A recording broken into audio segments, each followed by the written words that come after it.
This episode of Pucks Out Podcast is brought to you by our friends over at Action 24/7, Tennessee's only local legal sportsbook. Use code Pucks Out when you make your first deposit, and our friends at Action will give you a 50% boost when you make your first deposit up to $800. That's right, up to $400 extra when you use code Pucks Out. And once again, some amazing promos happening this week. Follow us and Action on Instagram and Twitter to be kept up to date throughout the week on all the promos going on.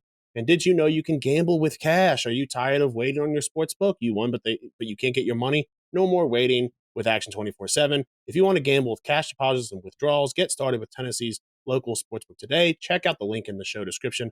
Once again, use code PUCKSOUT, that's PUCKSOUT, when you make your first deposit, and our friends at Action will give you a 50% boost on your first deposit of $800. What are you waiting for? From the Standing Stone Farm Studio right outside downtown Nashville, it's time for the most ridiculous sports podcast in the world. So sit back, relax, and listen as Bobby Butler and Brandon Bond crack open a cold one and talk all things hockey, pop culture, and complain about everyday situations. It's the Pucks Out Podcast on the Penalty Box Radio Network.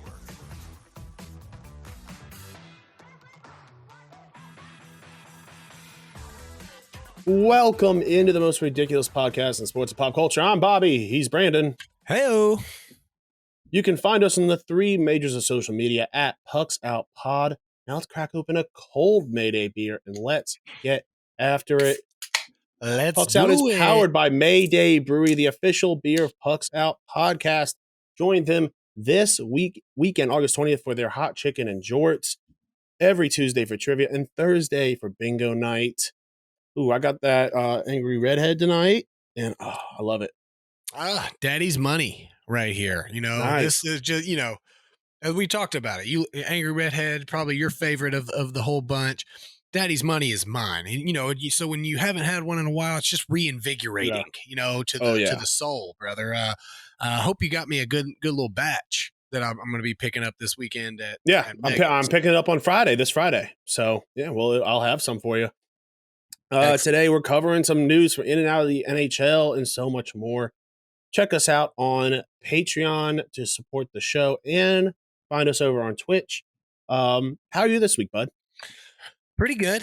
I'm at that phase I'm sure I've mentioned because, I just talk about everything all the time, I'm moving and stuff. And so we're getting, all the rooms painted and whatnot. And painting is just so tedious. You feel like, you work all day and you've got really nothing done.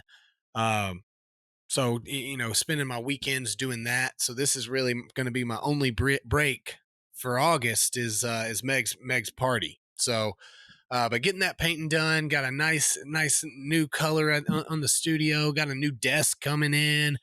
Nice. We'll be able to get started a lot quicker. Cause right now, currently I'm having to break down office, set up, podcast, and so we always get going a little bit longer, but that'll probably once I'm able to get in there, get that man cave studio going, gonna come in enter in the Twitch world with you, hopefully. Nice. We're gonna be, we've been talking about some different games to play. I think you mentioned Warzone, of which not as interested in Battle Royale version as Apex, but I would definitely play it. I'm not. After watching some videos, I think I'm out on Warzone only because after watching, there's so many tryhard sweaties on that game and so many cheaters there. So if I do a Battle Royale, I'll either probably do PUBG or Apex. Yeah, and I've played a little PUBG, a little more on the difficult side of things for sure. For me, but again, I'm willing. Look, man, I am more than willing to look stupid in front of a bunch of people. I don't care. I don't care. And that's when we'll really get hopefully the backyard baseball cranked up. Because I'm kind of feeling that for sure. I'm still definitely interested in it. So I've been playing a good bit of pretty good, man. I've been playing a little bit of Halo Infinite lately. Downloaded that. That game's a whole shit ton of fun. I'll be down with that. I haven't played any online, but I've played. It's real nostalgic because it brings you back, because I haven't played Halo in 10 years. So playing it online with people, it takes me back to middle school and high school, man. Just I can get down coming with home from school and rocking some Halo 2 and 3. Yeah, man. I was a Halo 2 and 3 guy myself. Modern Warfare.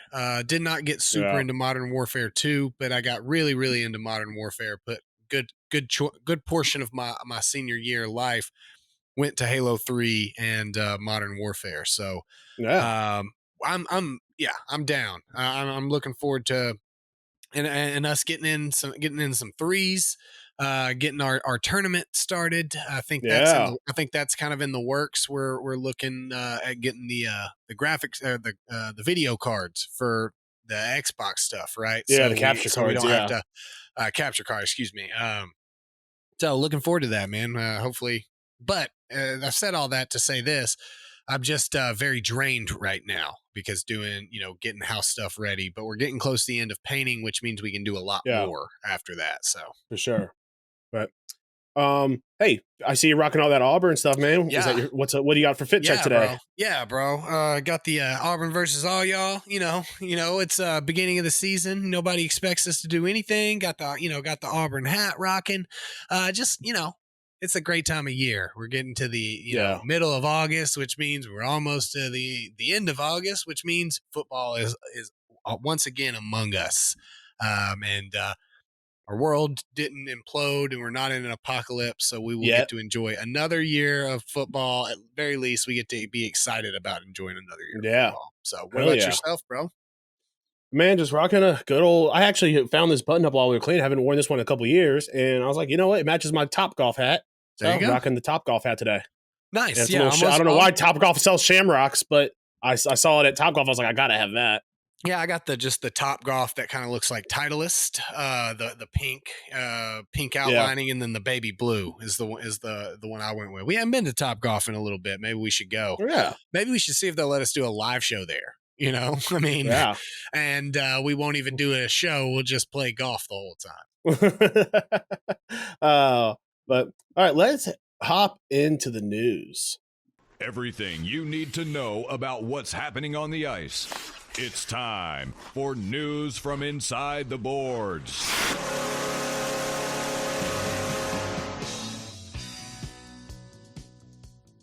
We've got two big UFAs that have yet to be signed. Nazem Kadri and Phil Kessel still unsigned as of mid-August. It's Kessel still up in the air, but it still looks like the Islanders is the destination for Kadri. I'm Do you think these more guys get signed before the surprised. start? Yeah, I'm more surprised about the Kadri not being signed. I mean, Kessel is a guy that you can kind of expect to, hold out for a little bit. Probably not going to command as much money, but maybe my thought process is completely wrong and opposite because the guy that's going to be commanding more money, should be holding out as long as he can to Yeah, get that right dollar amount. So, but I am surprised. That I mean, like you're saying, I'm not hearing a lot of chatter about anybody but the Islanders. So I mean, either he's dead set and going there, or nobody else is willing to meet any type of numbers that he's thrown out at him. yeah, Um, but yeah, I mean, Kessel, that's interesting. You feel like there's plenty of cup contending teams that could use a guy like him that can play really across any line and be successful. So I'm surprised Florida hasn't come and knocking. Carolina hasn't come and knocking. I yeah, mean, even Nashville. I think Nashville could be a really good landing spot for Kessel if the money's there, yeah, depending yeah. on what I he's agree. looking to get. Wayne Gretzky hit with a $10 million lawsuit over alleged weight loss gum. This is the first time I'm hearing about it. Tell me a little bit about this. Me too. I just threw it up there. Basically, I think it is what it. I mean, is it true? Did you make it up? No, I mean, yes. I actually wrote. I'm actually, I talked about maybe getting my sports, writing sports articles. This is this is me delving into it. I'm dipping my Yeah. toe into it. This is a staged. No, but this is Yahoo Sports because I thought kind of the same thing. I found the story on Reddit and I was like, oh. But then, according to court documents filed in Los Angeles, obtained by TMZ, which you can say whatever you want about TMZ. If TMZ tells me somebody's died, I 100% know Yeah. that is accurate. I And on mean, top of that, they like pay people for this stuff. So, plaintiff Stephen Sparks, who claimed to have created a natural gum used to manage weight called OMG gum, alleges in the lawsuit that he hired Wayne's wife, Janet, to promote his product. Sparks claims, however, that things started going downhill after Wayne made up a lie about the product Janet was paid to promote. He said he'd lost 35 pounds in 2 months from chewing the gum. Sparks believes Wayne made up the lie to help boost the company's stock, which Gretzky surreptitiously purchased under his family's name. Sparks says that he then invested additional money and resources into the company, not knowing Wayne was lying. But then Wayne apparently admitted to fabricating his results from the gum. The company's stock tanked, and Sparks was left with millions in losses. Did Gretzky sell it before he admitted his lie? I would have to. I would have to imagine that we could probably find the sale somewhere. Like, I feel like that's like, listen, I feel like that's not a smart move by the guy, because like, so your company did great because Gretzky lied. So you're going to then call him out on the lie and screw yourself over? Well, I think that the lawsuit claims Janet summoned Wayne to help and promised Wayne would use and personally use and endorse the gum. In 2018, Gretzky allegedly claimed he chewed multiple pieces of OMG gum on a daily basis and that he loved how it tasted, before saying he dropped 35 pounds in 6 to 8 weeks using the product. Then, according to the lawsuit, on or about February 20th, 2020, defendant stated to plaintiff that he really did not lose 35 pounds.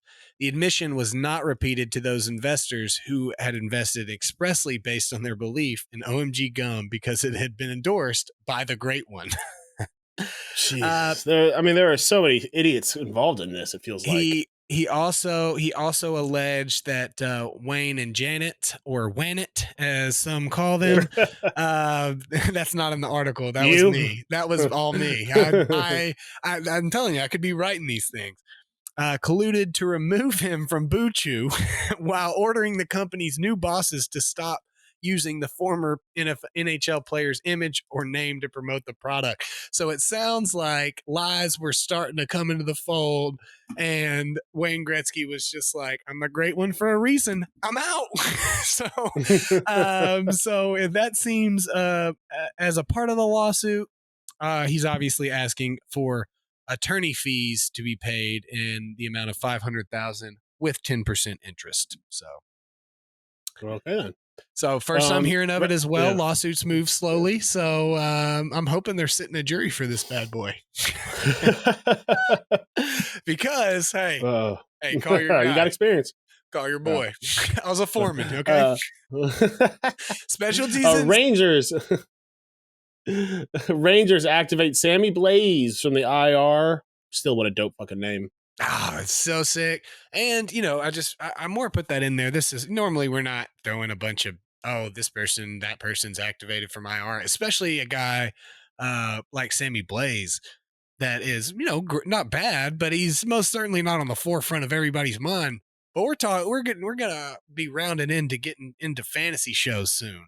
So I'm gonna be throwing in those little nuggets in here, just reminding all those people that the goons over there got all the nuggets. And this is just a little tidbit.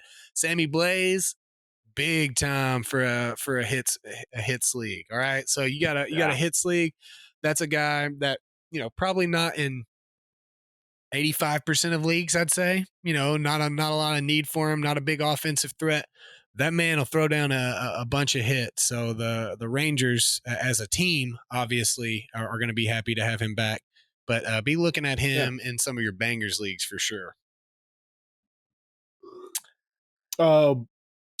Actor Matt Doherty, who played Averman in the Mighty Ducks films, didn't know how to skate or play hockey at all when he was cast with him. By the end of the third movie, he was captain of his high school hockey team and been offered a scholarship to play in college.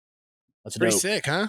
Yeah, I mean, we kind of always speculated that movie had to be big for hockey. I mean, how many kids came to their parents and probably wanted to play hockey after that? Yeah. To show an immediate impact on the game from somebody that was within it is pretty interesting. And I mean, Averman was that dude too. So I mean, he was a pretty good little actor. but pretty cool. He was actually in the when some of the Ducks returned in the Game Changers. And season 2, the trailer is out. I haven't quite watched it yet. I just found. I'm still. You gotta see. I gotta get. You gotta get into it, bro. I'm telling you, Yeah, man. I do. I I'm really telling do. you, man. I mean, forget Yeah. Miss Marvel if you haven't got into that. Forget Attorney at Law. Forget House of Dragon. Got to get into the Game Changers, bro. Let's move into outside the NHL. Now that you know what's happening inside the boards, time for the rest of the headlines with news from outside the boards. All right, we're talking a little bit about LIV and your favorite Stephen A. Smith. He is disgusted by Tiger Woods rallying the PGA against the Saudi-backed LIV. We'll put a link to the video that we're talking about in the show description. But yeah, I mean, pretty much I agree with him 100% on everything he has to say. Yeah, it's funny. I normally do not agree with Stephen A. Smith. That's normally not my nature. With Stephen A. Smith. That one time I did. I did agree that one time. But that is more in a sports take capacity. This is a little bit outside of that. This is absolutely. I feel like I don't want to give Stephen A. credit and think that he may listen to the podcast, but he might, because we talked about a lot of these things recently. And I think we alluded to more of, athletes that are talking bad about this being sponsored by Nike. I mean, we're talking about if you connect enough threads, you're going to be able to find injustice at the end of them. And in all of them, we live in an unjust world. And that's just the way it is. And I'm not saying that's right or what I agree with or what should happen, but I did a paper in college over businesses that did business with Nazi Germany, like post them being Nazi Germany, not before they knew, before the war was happening type of deal. Like, I mean, this is, if we're not going to hold the businesses accountable, the corporations that do business with Saudi Arabia accountable, our own government that does business with Saudi Arabia accountable, then again, why are we going after people that swing a club that were just offered a whole boatload of money, not to go and torture people or, renounce their United States citizenship, but to swing a club to hit a ball into a hole, which is what they were already doing on this side of things. A group that, again, we talk about major sponsorships with companies like Nike and Apple and all this stuff. It's all good for you to do it. And major clubs and issues with racism within these clubs. I mean, the Masters at Augusta. I mean, how long was it till they had a person of color as a member? How long was it till they had a woman as a member? I mean, and the first woman that was ever a member of Augusta, it was Condoleezza Rice. Okay, so like that's not like you just like let a woman, like you let one of a former Secretary of State, maybe, I think so. does it? Yeah. I mean, that the fact that I know what but I mean, for something that touts going and playing golf at Augusta every year and playing the Masters, and hey, I watch it and I enjoy it, and there's almost nothing like hearing that Masters music. But let's not pretend like the PGA has been this champion for human rights, and no, they care about their pocketbook, which is fine. It's not the way. I don't agree with it, but it's like Stephen A. said, you care about your pocketbooks, then be better, be more established. I don't, the NFL is not crushing the USFL for trying to put football on the field. Yeah, the NFL just does what the NFL does, and they be better than they're the better. rest. They're just better. Yeah, for the longest time, WWE was just better than all the other ones, and then they ended up buying them out, just like and the NFL ended up doing with XFL a couple of years ago. I mean, the WWE, the NBA, the NFL, they don't have these big schemes to try and slander and defame these other leagues. They just continue doing what they do, which is be the best. What this tells me is that the PGA is scared. They understand that. Absolutely. Yeah. There's no reason. There is no reason in any league that anybody that Michael Jordan would say. I mean, he did say, I'm going to go play baseball in a lower league, but Michael Jordan's not going to, I'm going to go play basketball in the Australian Basketball League.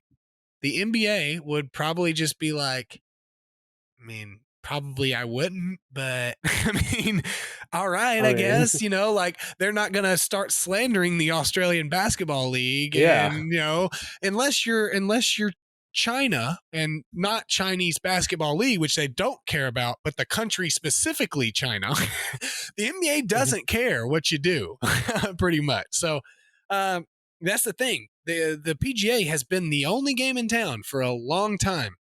If you haven't been able to establish your dominance, then what have you been doing? All these other leagues have been able to do it.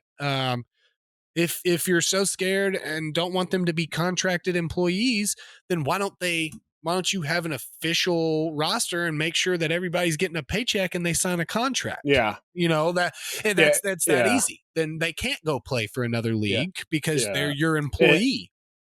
And it feels like a lot of these leagues, they set themselves up originally to protect themselves from exactly what the PGA didn't protect themselves from. Exactly. The PGA could have set themselves up in a position to not have to worry about this, but for whatever reason, like the PGA they just kind of left themselves open. It was only a matter of time. Yeah. Like I think you said it last week. The only if you have enough money, I mean, if someone puts enough money into it, a league can outdo the NFL. Now you would need an absurd amount of money, more money than it probably exists. But well, no, it's not more money. The bigger problem is not the amount of money that's spent.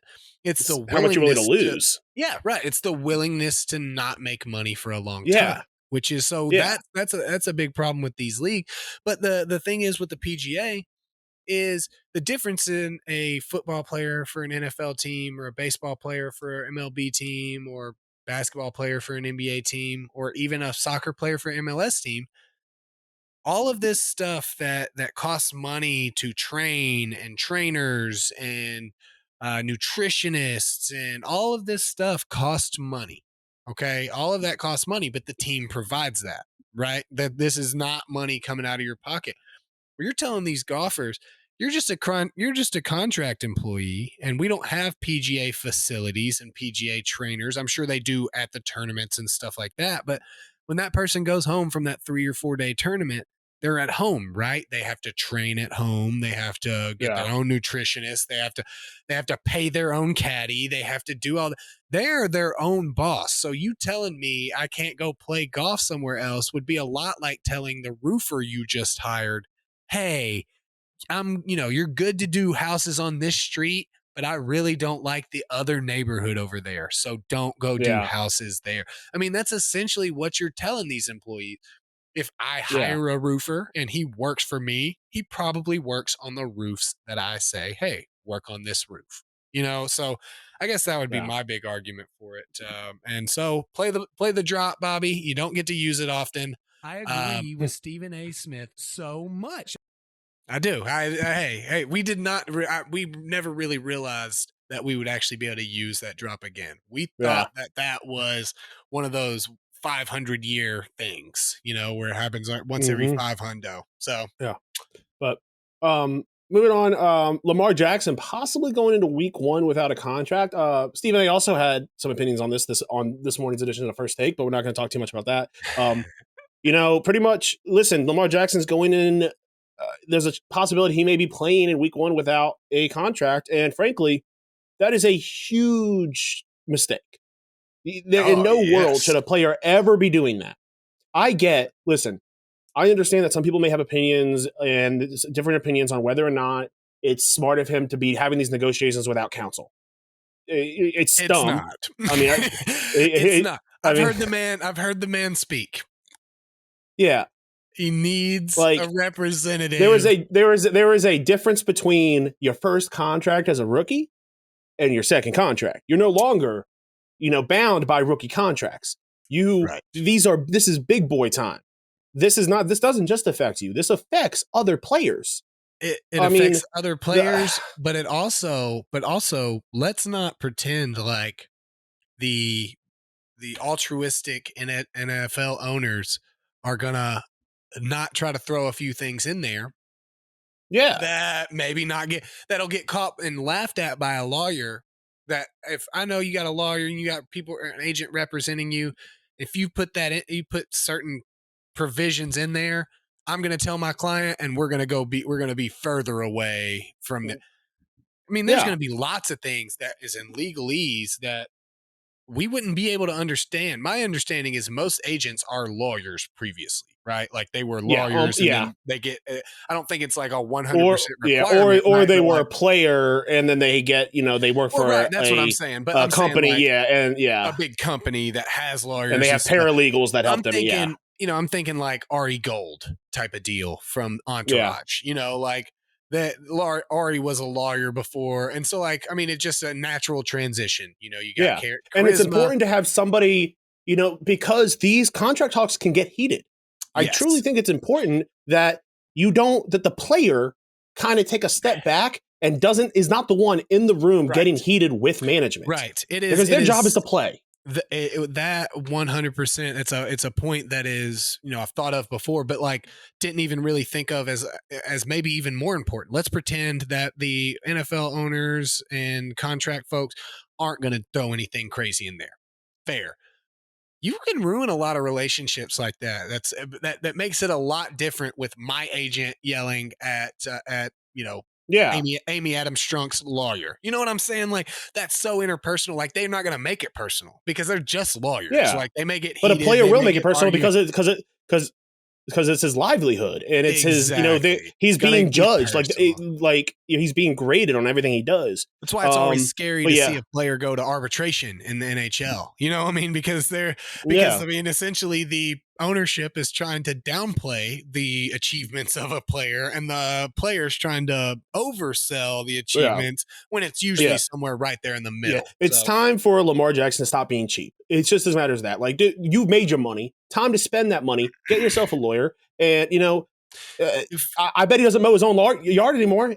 I doubt he does his own laundry anymore. Yeah. Like, get yourself a lawyer. You shouldn't be doing your own contract talks anymore. And it's funny you bring up those two examples because you can pay 10% now and potentially be set up to have those two things done for you for life. Yeah. Or Bobby and I, when we somehow have made it to episode 750, and we're here and we've brought in agents to negotiate on our behalf. We could be sitting here talking about how Lamar Jackson has $0 in his bank account and has no money. I mean, 10% of 10 million is $1 million, right? Wow, that's a lot of money. I can't believe he's getting all of that money. But 10% of 15 million is 1.5, but then you got $12.5 million instead of $9 million. You know what I'm saying? Like that's the difference of an agent. So you can even say it's costing you money, but that is probably inaccurate. It's probably making you a lot more money.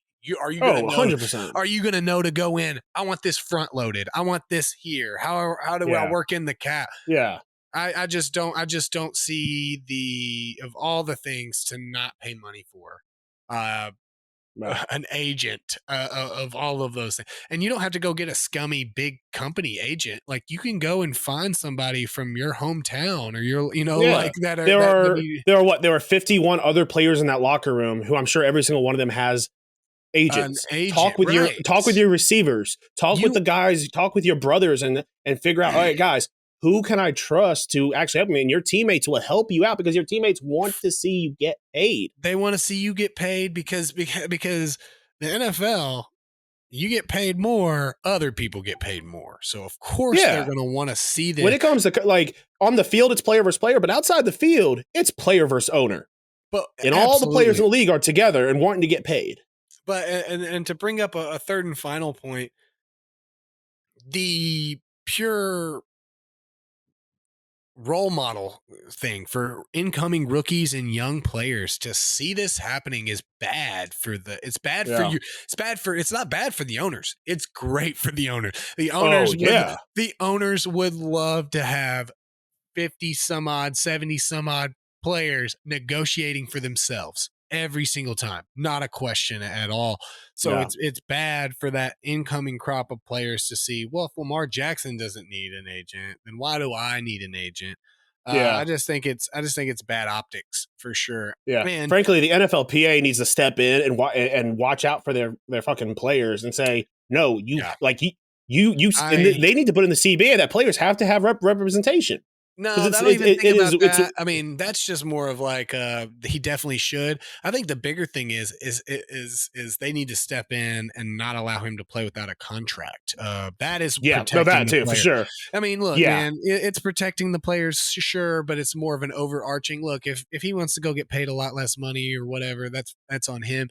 But Yeah. I mean, Certainly if he not playing goes out without a there, contract. if he goes out there and tears his ACL or tears his Achilles, do you really think that the Ravens are going to pay you? They're not going to pay you. Okay. They're not going to Yeah. pay you. So get something in writing right now or don't play football. That's the only advice I can give you. I'm never going to be in the position to make the kind of money you're going to make, even without Yeah. an agent. Okay. But don't play Yeah. football without a contract. All right. That's word of advice. Let's move in to our main topic today. We're talking NFL divisional previews. We are starting out in the AFC and NFC West. We are getting ever so closer to early September when we have the first kickoff of the season. So let's start it out with the Kansas City Chiefs. I want What's to up? stop you. You said ever so closer. I think you meant ever so close or ever closer. Ever closer to the kickoff. There you go. Hey, I don't want people coming at you afterwards. You know what I'm saying? I don't want you get hit with all these hate tweets. Oh. And then they're like, wow, you're dumb by association. The transitive property of dumb. Okay. You can continue. Sorry. I'm so sorry. Kansas City Chiefs. Tyreek Hill is out. Juju is in. The team will remain pass heavy, obviously being headed by Patrick Mahomes. The Chiefs are always a contender. When you got Patrick Mahomes, Travis Kelce, I mean, it's going to be they're going to be hot. I mean, I'm excited to see what they can do. What you thoughts? Agree? Disagree? Yeah, I agree. I really like the Sky Moore draft pick. I would love to see a little bit more from Clyde Edwards-Helaire this year. Jerick McKinnon being there in that backfield is something that I mean, I would like to see a little bit more from him. I mean, he always seemed like he was just on that cusp of a breakout, and then injuries really prevented him from getting there. But you said it. I mean, an offensive genius in Andy Reid, an air heavy attack. McCole Hardman being there. I mean, he could really step up to the plate. But Sky Moore kind of there in that potential role as well. And Juju, I think this could be a good resurgence for him. But I think he's going to be slinging it all over the yard. Kansas City's hard to bet against in that specific division. I don't know if I will or not. I guess we'll kind of make our calls at the end. But I'm gonna hang tight on it until we discuss everybody. Yeah. The Las Vegas Raiders. Devontae Adams is in. The coaching staff has all been replaced. They're kind of in a weird spot, I feel like. I don't really know how I feel about them. They went 10-7 last season, a differential of minus 65 in points. They did end the season with a four-game win streak. They are, I don't know, there's a big unknown to me. They went 3-3 in the division. I don't see them. I don't think they're going to make the playoffs. I think they'll make the playoffs, but I don't think they're going to go far in the playoffs. What are your thoughts?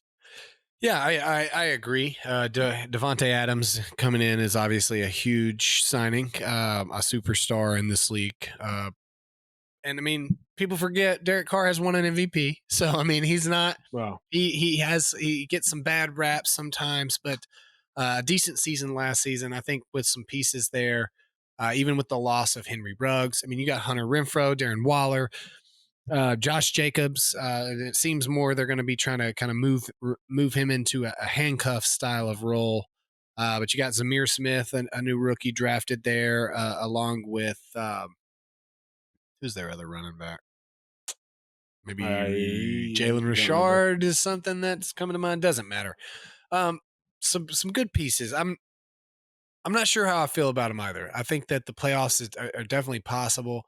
Um, but I'm sure we'll do kind of all together one day after we've reviewed everybody. We'll make our calls all in one little fatal swoop. So, Yeah. um, Go ahead. Chargers. Yeah, I was just going to say I was Chargers. going to bring up the Yeah. Chargers. Yeah. Herbert has scored more touchdowns with 77 and in the first 2 seasons of his career than any other player in NFL history. Pretty good. But he doesn't throw the long ball when needed for having a big arm. Only 9.8% of passes go further than 20 yards. I think they're going to need him, whether it's play calling or his comfortability. He's got a big arm. He needs to start slinging that thing with what he's got. Yeah. I mean, it's got to be. It opens up. Not saying that people haven't figured out or anything, but eventually you start getting enough tape on somebody, you're going to be able to figure them out a little bit easier. Yeah, if I'm the Chargers, you got to go get yeah. Until you throw in that long bomb in the repertoire, that's like having a curveball or a really good sinker in the old pitch belt right there. Yeah, that you're able to look. I can't get too overzealous. Opens up the running game so much, which is something I think they're going to need for Eckler, a guy that got about 270, 280 touches last year. Definitely going to need to keep him around that pace. I mean, not getting him 300-400 plus. I think that is necessary for Eckler, so you don't have those safeties sneak up a bit. You don't have to worry about, and especially when you got a guy like Mike Williams. I mean, that should be at least once every quarter type of play, that you just try to go up for a 50-yard bomb to Williams. I really like Herbert. I really am regretting not trying to grab him a little bit more in some dynasty leagues and stuff. But Chargers are going to be a force to be reckoned with in my mind. I really like what they're 100%. doing there. A second year with the new offensive coordinator and coach. So I think they need to. It's important that the Chargers go out and get themselves a Marquise Brown, Tyreek Hill, OBJ kind of guy. I know it's easy to say, "Oh, go get yourself a Tyreek Hill kind of guy," but they need to get a downfield receiver. That's Mike Williams to me, though. I mean, that's Mike Williams, man. Yeah. He's a 6'7" frame. He can go up and get it. Health is the big key with him. And I mean, they got the possession guy in Keenan Allen. I mean, hey, look, I hear what you're saying. It's always nice to have that downfield burner, which is more what I would consider Tyreek Hill is like more of a burner than necessarily that big deep threat. He's a deep threat because he's of his speed. So so I don't. That's what I'm talking about. You need a guy that can get down. Like you need a burner to get downfield. So that, I mean, because maybe Herbert has an issue holding on the ball too long, and maybe he just needs his guys to get downfield faster so he can release it. I don't know if it's a confidence issue or a play calling issue, but something needs to change. He was a second year player with a first year head coach. I was listening to the Fantasy Footballers. They had an interview with Eckler. I mean, that's a hard. He said his first little bit of time in the league was with Phillip Rivers, and so that's a guy that had been there 17 years. That is calling the plays, that is managing the offense from the field, more of a field general style. So there's definitely some learning curve there, especially with a new coordinator. It's not like Andy Reid and Mahomes, where Andy Reid's been there before. He's done that before. It doesn't matter that you're a new guy. I'm not a new guy. So I think that probably plays into it.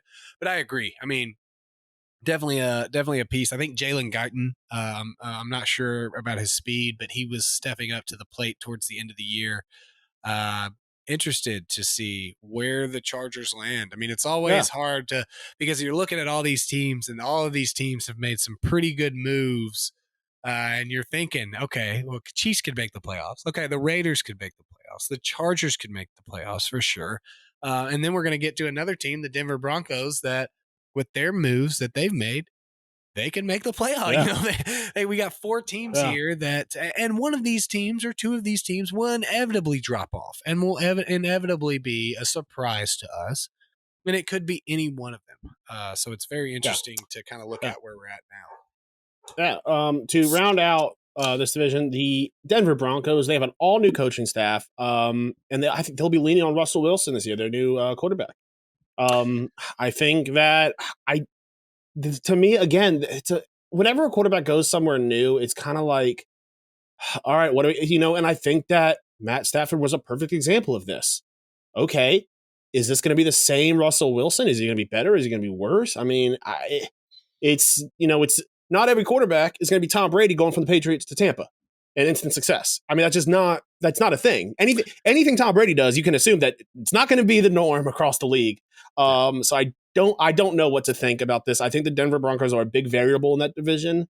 But I think that I don't see them being better than any of the 3 other teams. I think that they round out the league again with going 8-9, something like that. I mean, okay, I don't know. I don't know that I disagree about the other teams ahead of them. I think I do disagree about.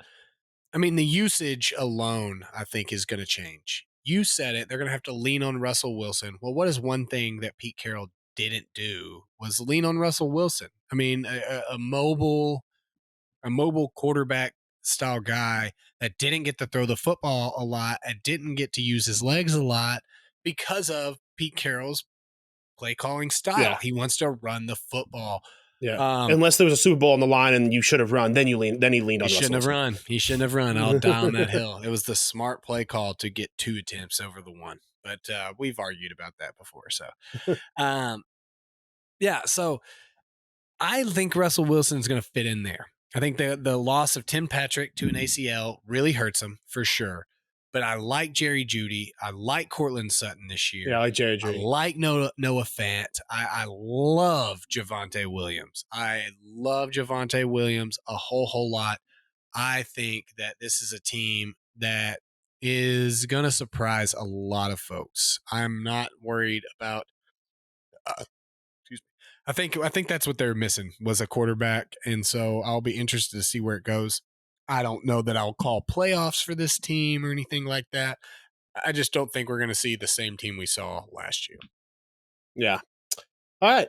Moving in now to the NFC West. We've got the Los Angeles Rams, the defending Super Bowl champs. I mean, what else is to say than Cooper Kupp and Matt Stafford? Oh, I mean, well, I've got plenty to say. Robert Woods is gone. He's in Tennessee now. Bobby Trees? My favorite nickname. They're a contender. Dude. Yeah, they're a contender. Bobby Trees. Sean McVay is a genius. And I like these guys. I think that, I wouldn't be surprised if we're watching I honestly wouldn't be surprised if we're watching a rematch of last year's Super Bowl again. I would be surprised. That would be a very interesting to go back to back. But I'm in agreement. I mean, this is a team. They won. Bobby Trees went out early in the season, so I mean, it's not like they won the Super Bowl with him type of deal. I would love to see OBJ signed again. I don't know if they'll be able to make that happen. But I mean, Kupp. We thought that the 3-time blood, sweat, and beers dynasty champion was gonna slide out of this offseason without ever, having making a pretty big move. And it turns out that was inaccurate. I, just made a big deal for Cooper Kupp, bringing him onto the squad. So looking like a 4-peat again. Didn't even have to give up any pieces, just picks. So I'm looking forward to having him on the dynasty squad. I'm looking forward to seeing what he can do for the Rams. I'll tell you where I'm intrigued, and not only for like the team, because like you said, Sean McVay can make it work no matter what. I'm interested for fantasy, Cam Akers, and his ability to bounce back from that injury. We didn't get to see him get a lot of a workload in the playoffs last season after coming back. So I'm interested to see what the game plan is for the running back situation there. Is it going to be more of a timeshare, or is he going to try to make him a bell cow? That's Yeah. intriguing to me. I didn't.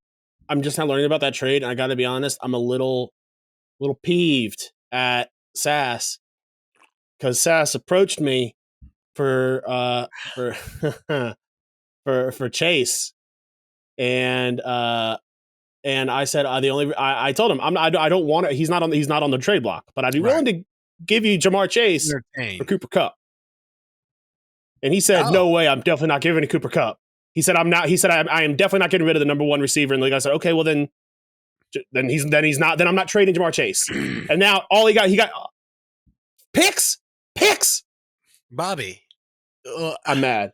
I'm changing my what's that my stick now. Sass, you're what's that my stick, my man. Bobby, you could have had Jamar Chase, bro. Bobby. Who says that I can't have Jamar Chase? I mean, we can make some stuff happen if we want to. He's not on the trading block. I mean, I got Cooper Kupp though. That's what I'm saying. There was more in there. I wanted Cooper Kupp and some picks, and I told him that if he's getting Jamar Chase, that you're getting a 22-year-old who I like better. Who first off, yeah, and I told him I was like, first off, like because the whole thing was that like he approached me for the trade, and I told him right off the bat, Jamar Chase is not on the trading block, so if you want him, you're gonna have to pay for him. And then he's like, "Well, you're asking too much." I'm like, "I'm asking exactly what I think he's worth because he's not on the. You came to me, my man. Like, hey, I mean, obviously, I'm down a few picks now as well. I mean, I'd be willing to throw Cooper Kupp in a third at you for Chase. It's Dynasty League. Those picks are fucking. I don't care about picks, dude. Picks? That's so annoying. I had to be like, wait a second. What do you mean he's got Cooper Kupp? I was just talking to Sass. All right. Nevertheless, let's move on. Arizona moves, Cardinals making the big moves, baby. The opposite of making big moves. The Arizona Cardinals, not many changes this offseason. Chase Edmonds is out. Will be good. Not better than the other good teams in the league. I don't know. They're like that. I think the Cardinals are in that. Yeah, I think they're in that position where they're a good team. They're going to have a good record, but they're going to be in that kind of limbo where not good enough to go far in the playoffs, not good enough to get a good pick. So I don't know what's going to happen with them. I think the Cardinals are going to Cardinal for a couple more years and until they kind of fizzle out and lose some players, and then they go back to being a sub 500 team. I don't necessarily agree with that. James Conner, if he can stay healthy, is a great running back. I like Kyler Murray. I think he gets a couple more years under his belt. He's able to win some of those games down the stretch that he may be losing. Even though Hopkins being out for 6 weeks, I think Zach Ertz is really going to step up to the plate. I think the biggest thing is Christian Kirk leaving, going to Jacksonville. I think that hurts them a lot. Yeah. I think they'll need AJ Green to step up, and they really need some good showing from Rondale Moore. But there's good talks about Benjamin as a backup there for James Conner, and there's good talk about their new rookie Keontae Ingram. And there's also really big talk about Trey McBride, their tight end there. I love a lot of the things that they've done on defense, but I'm with you. I'm very unsure of how they're going to handle their first 6 games because they started off so strong in that instance, yeah. And they started off so strong last year, and I'm just not sure. I'm just not sure how I'm feeling about this year. If they're going to start strong and taper off, if they're going to start slow and then build up. It is a question mark because I like the talent there, and it's hard for me to say I think this is not going to be a great football team. But you've made some points. I think the big key is Kingsbury. What he can do there, as much as anybody, as much as any coach can control, what happens to their team. I think that's a very important coach that can kind of affect the trajectory of their team for sure.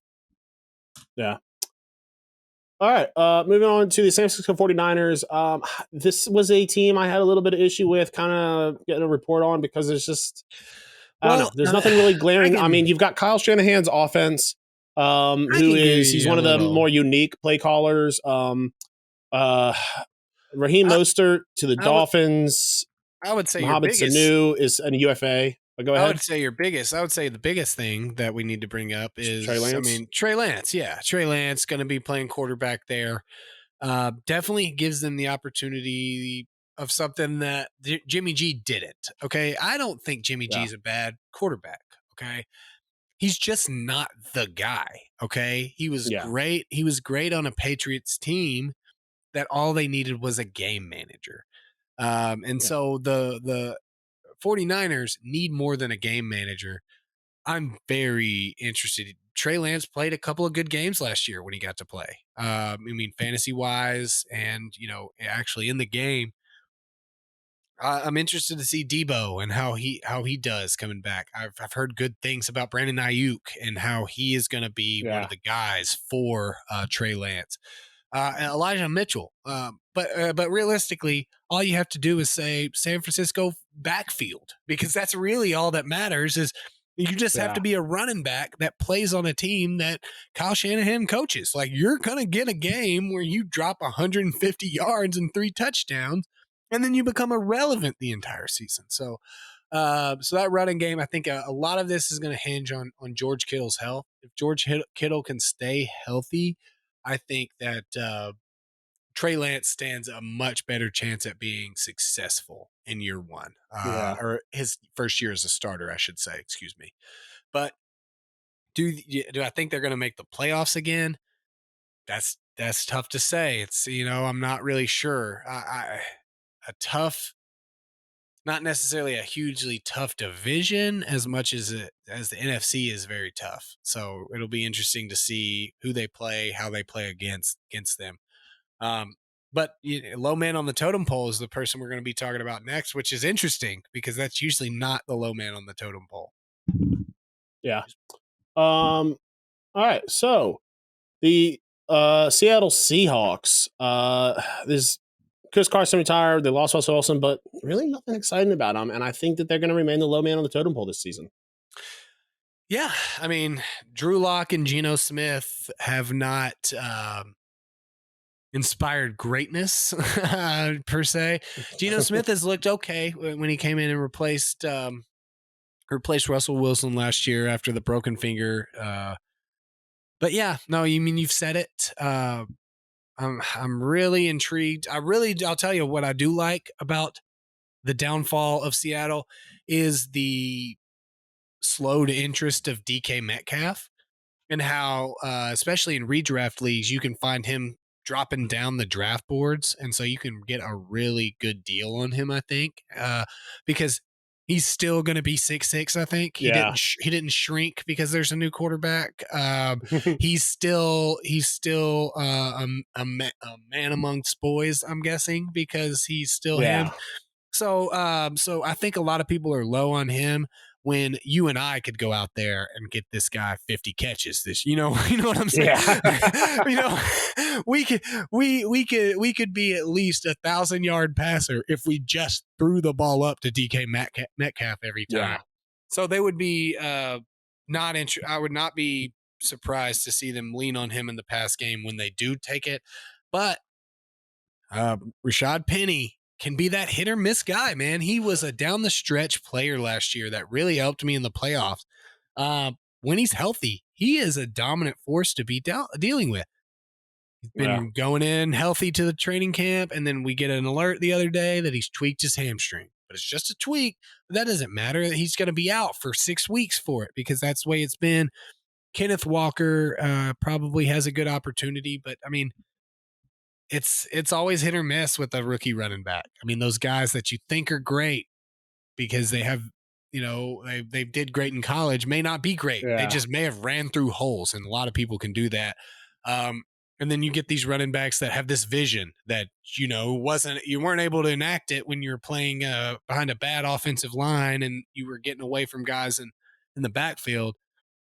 But then you get a bunch of 6'6", 350-pound dudes standing in front of you, and all of a sudden you're able to unleash a skill set that maybe you wouldn't have. LeGarrette Blount is a great example. People thought he was just a big bruiser, goes undrafted, had a pretty decent career in the league, a couple years of which he would have been drafted pretty highly. So I'm interested to see what Kenneth Walker could do there.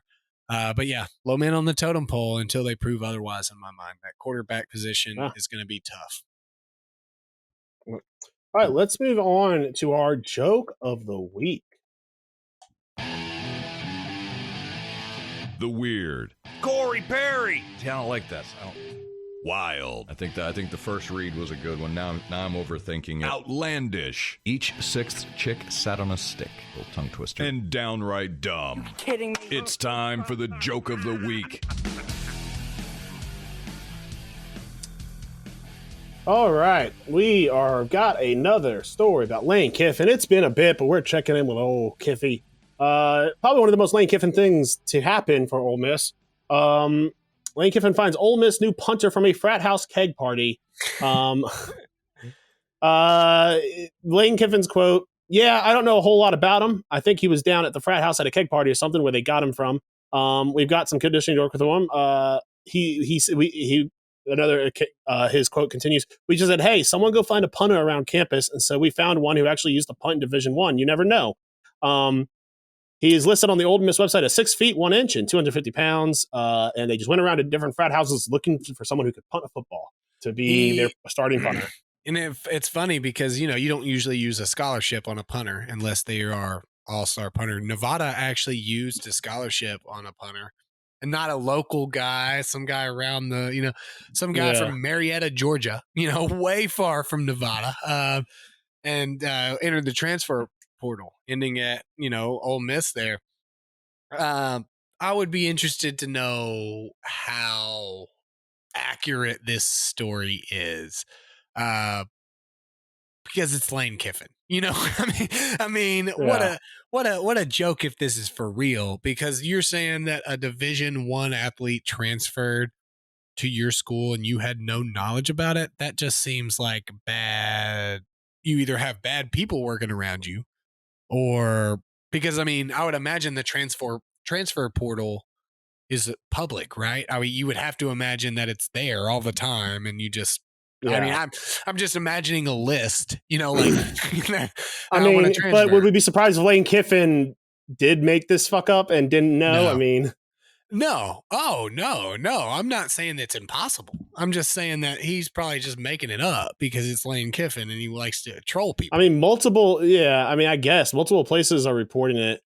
But. Yeah, because he'll talk to anybody. If Lane Kiffin confirms it on the phone with you, you can run whatever you want at that point. He's like, "Yeah, I did it." You're like, "All right, well, let me type this bad boy up."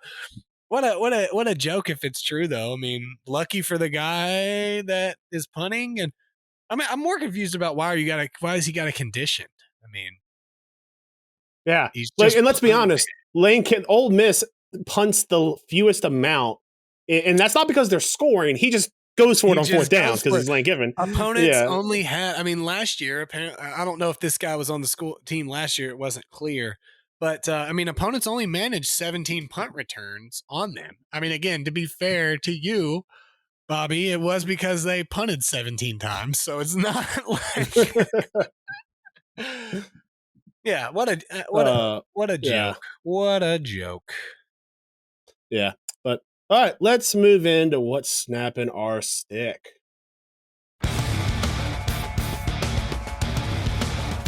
Bobby and Brandon are about to find out exactly what snaps their sticks.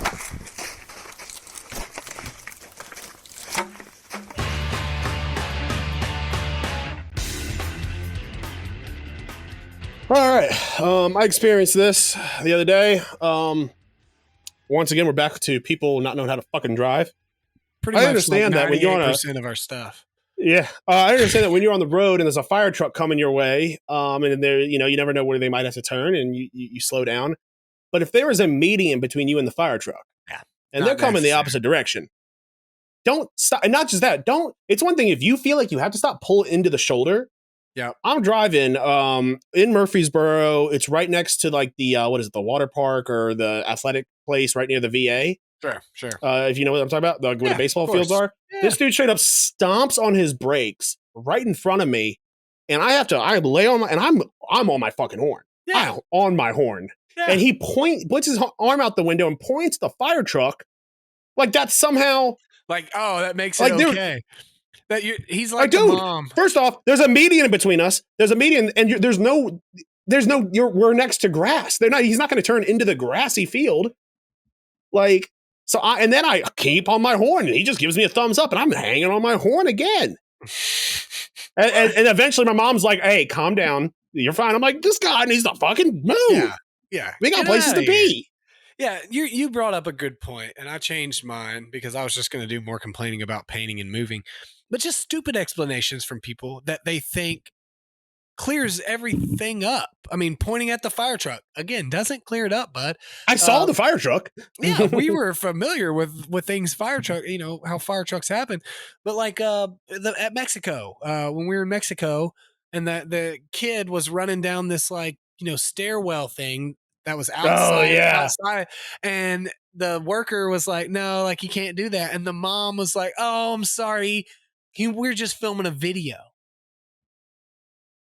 Like either one, it's irrelevant. And you just wanted to. And I remember being like, you definitely can't do that because that's evidence in a lawsuit. Yeah. I mean, that is, it's just mind blowing that this grown woman either just said it just to say it or thought it was an explanation and everybody was going to be like, oh, that's chill, dude. Just let your kid. Don't worry. Hey, she's taking a video. It's cool. No worries.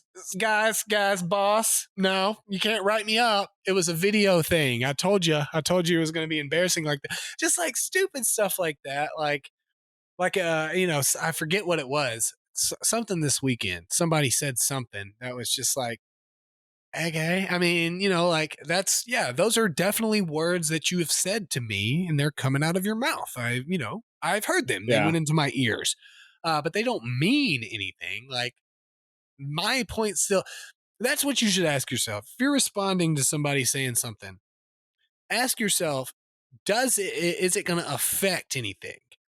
You taking a video, not affecting the kid running down. So, was there a snake? Was there a bee that he was running from? I'm so sorry he fell and he was just trying to catch his balance because he accidentally fell over this glass thing. That's an explanation. Yeah. That at least it's stupid. You're being dumb, but at least you're trying. Okay. And I can appreciate that. At least, I remember when have the critical thinking skills to make up a good, at least have the critical thinking skills to make up a good excuse of why your kid's exactly. doing that. I remember when stupid people used to try to lie. Okay. That's all I'm saying. Yeah. That's all I'm saying. Now I know I'm stupid. And so I'm just going to say the things that are coming out of my mouth. Okay. Yeah. But all right, everyone. Great episode. We'll see you next week. For Brandon and Bobby, this has been Pucks Out Podcast. Have a good one. Peace.